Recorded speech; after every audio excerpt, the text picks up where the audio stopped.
ধুবায় খান। তাহলে চিংড়ি খাওয়া যদি মাকরু হয়, এরপর আপনারা খান এবং খেয়ে যদি জান্নাতি হতে পারেন, তাহলে বিড়ি খাওয়া মাকরু, আমরা একটু খাই, আমরা আপনাদের সঙ্গে জান্নাতি হয়ে যাবো ইনশাআল্লাহ। মাকরু মাকরু, এইটাও মাকরু ওইটাও মাকরু, এখন আপনারাই বলেন। এমনকি এই ফতোয়া আমাকেও জিজ্ঞাসা করা হয়েছে আর অনেক বছর আগের কথা। রোজা রমজানের দিনে হুজুর সিগারেট খেলে কি রোজা ভাঙবে? যে কেন কেন এই প্রশ্ন কেন? না, রোজা রাখলে তো খাবার খাওয়া যায় না, পানি পান করা যায় না, কিন্তু এটা তো খাবারও না, এটা তো পানিও না, এটা ধোয়া ধোয়া। তাহলে কয়েলের ধোয়া নাকে গেলে যদি রোজা না ভাঙে, গাড়ির ধোয়া নাকে গেলে যদি রোজা না ভাঙে, ইট ভাটার ধোয়া, মশা মারার ধোয়া, ওই ঢাকা শহরে মশার যে স্প্রে করে, এগুলো নাকে গেলে যদি রোজা না ভাঙে, তাহলে এটাও তো জাস্ট ধোয়া, এটা খেলে কি রোজা ভাঙবে? এই প্রশ্ন আমাদেরকেও জিজ্ঞেস করা হয়েছে। অথচ আমারই বলেন, বিড়ি কি খালি মাকরু না নাজায়েজ? তা নাজায়েজ যদি হয়, তাহলে সরকার এটা বিক্রিকে নিষিদ্ধ করে না কেন? জবাব দিবে জনগণ চায়, আমরা কিভাবে নিষিদ্ধ করতে পারি? মানে জনগণ যা চায় তাই করতে হবে, যদিও জনগণের নামে এমন বহুত কিছু চালায় যেটা আসলে জনগণ চায় না। যা চায় তা দেয় না, যা চায় না তা দেয়। যেমন আমরা চাই নবীর পরে নবী নাই, সংসদে আইন চাই। স্বাধীনতা 54 বছর শেষ হয়ে 55 বছর শুরু হয়ে গেল, কত সরকার এলো আর গেল, আমার নবীর ইজ্জত হেফাজতের ব্যাপারে কেউ এগিয়ে আসলো না।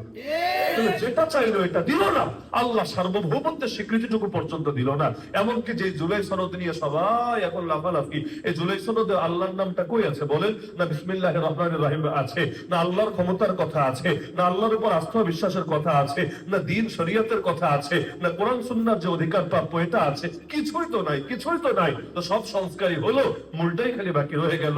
এমন সংস্কার দিয়ে কি হবে? এমনকি হা ভোট না ভোট, হা ভোট না ভোট, এগুলো নিয়ে ফতোয়া আসে। গতকাল এক মাহফিলে মৌলভী বাজার আমাকে চিরকুট দিয়েছে, হুজুর কোরআন সুন্নাহর আলোকে বলেন গণভোটে হাতে ভোট দিব না নাতে ভোট দিব? আমি বললাম, ভাই বিষয়টা একটু জটিল হয়ে গেছে। জটিল কেন? আপনাকে এক গ্লাস ডাবের পানি দিলাম, ডাবের পানি, আরেক গ্লাস আপনার বাথরুমের পানি দিলাম, আর আরেক গ্লাস আপনার ড্রেনের পানি দিলাম, দিয়া বললাম খাবেন নাকি খাবেন না, হা বা না, তৃতীয় কোনো অপশন নাই। এখন খেলে সবগুলো খেতে হবে, একটা নেওয়ার অপশন নাই। খেলে সব আর না খেলে কোনোটাই না। বিষয়টা ঝামেলা না? কারণ ডাবের পানি তো খেতে ভালোই লাগে, তো ডাবেরটার সঙ্গে যদি আরো একটা পচা খাওয়া লাগে, ঝামেলাই বটে।